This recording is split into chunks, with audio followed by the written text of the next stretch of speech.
तो जो हमारा चैप्टर था is matter around us pure, उसके पेज 15 वाले इंटेक्स क्वेश्चन आंसर्स को डिस्कस कर लेते हैं। तो पहला क्वेश्चन है what is meant by a pure substance.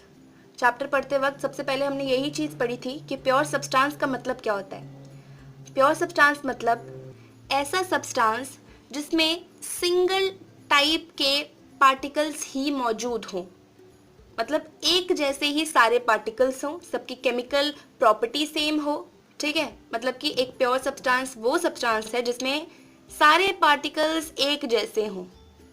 अगर हम गोल्ड की बात करते हैं तो गोल्ड एक प्योर सब्सटेंस तभी होगा जब उस पर्टिकुलर मैटर के हर एक छोटे से छोटे पार्टिकल गोल्ड की ही प्रॉपर्टी शो करे। ठीक है, तो प्योर सब्सटेंस मतलब substances that consist of single type of particles, जिसमें सिंगल टाइप ऑफ पार्टिकल ही मौजूद हो। अगर ये गोल्ड है तो छोटे छोटे छोटे छोटे गोल्ड की ही पार्टिकल्स मौजूद हो और कोई भी कंपोनेंट प्रेजेंट ना हो, सिल्वर ना प्रेजेंट हो, कॉपर ना प्रेजेंट हो, सिर्फ गोल्ड और गोल्ड प्रेजेंट हो, उस सब्सटेंस को हम प्योर सब्सटेंस कहते हैं। ठीक है, इसको दूसरी भाषा में ऐसे भी कह सकते हैं कि all the constituting particles of the matter are same, मतलब इस मैटर में जितने भी पार्टिकल्स हैं वो सब सेम हैं केमिकल नेचर में। ठीक है, इन सब की केमिकल प्रॉपर्टीज सेम है, तो ऐसे सब्सटेंसेस को कहते हैं हम प्योर सब्सटेंसेस। ठीक है, इस पेज पर दो ही क्वेश्चन है। पहला क्वेश्चन हमने डिस्कस कर लिया और दूसरा क्वेश्चन है list the point of differences between homogeneous and heterogeneous mixture. इस चीज़ को भी हम जब होमोजीनियस और हेट्रोजीनियस मिक्सचर पढ़ रहे थे डिस्कस कर चुके हैं, तो एक और बार डिस्कस कर लेते हैं कि होमोजीनियस और हेट्रोजीनियस मिक्सचर्स में क्या डिफरेंसेस होते हैं। तो सबसे पहला डिफरेंस है होमोजीनियस और हेट्रोजीनियस के बीच में कि होमोजीनियस मिक्सचर में जो कॉम्पोजिशन होती है, पूरे मिक्सचर की कॉम्पोजिशन सेम होती है, यूनिफॉर्म होती है। ठीक है, अगर आप मान लीजिए एक मिक्सचर है, अगर आप कहते हैं ये होमोजीनियस है तो आपको इसे देखकर बिल्कुल लगेगा ही नहीं कि इसमें और भी कुछ मौजूद है, मतलब इसकी पूरी कॉम्पोजिशन आपको देखने पर एकदम इवन लगेगी।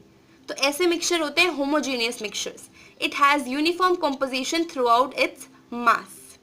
और अगर हेट्रोजीनियस की बात करें तो होमोजीनियस का एकदम ऑपोजिट होता है। हेट्रोजीनियस मिक्सचर को आप देखकर ही पता चल जाएगा कि इसमें अलग अलग पार्टिकल्स मौजूद हैं, आपको देखकर ही समझ आ जाएगा कि इसकी composition through out the mixture same नहीं है। हेट्रोजीनियस मिक्सचर का एक एग्जाम्पल है सैंड प्लस वाटर। मिट्टी को पानी में मिला दो, देखकर साफ पता चलता है कि वाटर कहाँ पर है और सैंड कहाँ पर है ना, इवन नहीं लगती उसकी कॉम्पोजिशन बिल्कुल भी। तो heterogeneous mixtures do not have uniform compositions. Okay, second point of difference is it has no visible boundaries of separation between various constituents। अगर homogeneous mixture की बात करें तो जो भी इसमें अलग अलग substances मौजूद है ना, उनमें हमें कोई बाउंड्री ऑफ सेपरेशन नहीं नजर आती, मतलब देखकर नहीं पता चलेगा कि इसमें और कुछ भी मौजूद है, एकदम इवन लगेगा। लेकिन हेट्रोजीनियस मिक्सचर्स के साथ ऐसा नहीं है, आपको बाउंड्री ऑफ सेपरेशन क्लियरली नजर आती है। हेट्रोजीनियस का एक और एग्जाम्पल है ऑयल प्लस वाटर। अगर आप पानी और ऑयल को मिक्स कर दो तो साफ साफ दिखेगा कि अच्छा ये रहा ऑयल और ये रहा वाटर, है ना, बाउंड्री ऑफ सेपरेशन एकदम क्लियर होती है। तो ये एक और डिफरेंस है होमोजीनियस और हेट्रोजीनियस मिक्सचर्स में।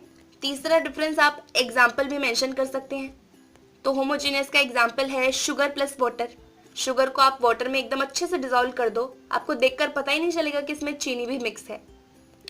और अपना हेट्रोजीनियस के एग्जांपल्स तो सैंड प्लस वाटर या फिर ऑयल प्लस वाटर हैं ही। तो इस पेज पे दो ही क्वेश्चंस थे, दोनों के दोनों हमने कर लिए डिस्कस। कोई भी डाउट आता है उसे कमेंट सेक्शन में ज़रूर पूछें। अब आगे आने वाले वीडियोस में हम चैप्टर में आगे बढ़ेंगे। फिलहाल इस वीडियो के लिए इतना ही, आपसे मिलते हैं आगे आने वाले वीडियोज़ में। तब तक के लिए bye bye, take care, have a great day.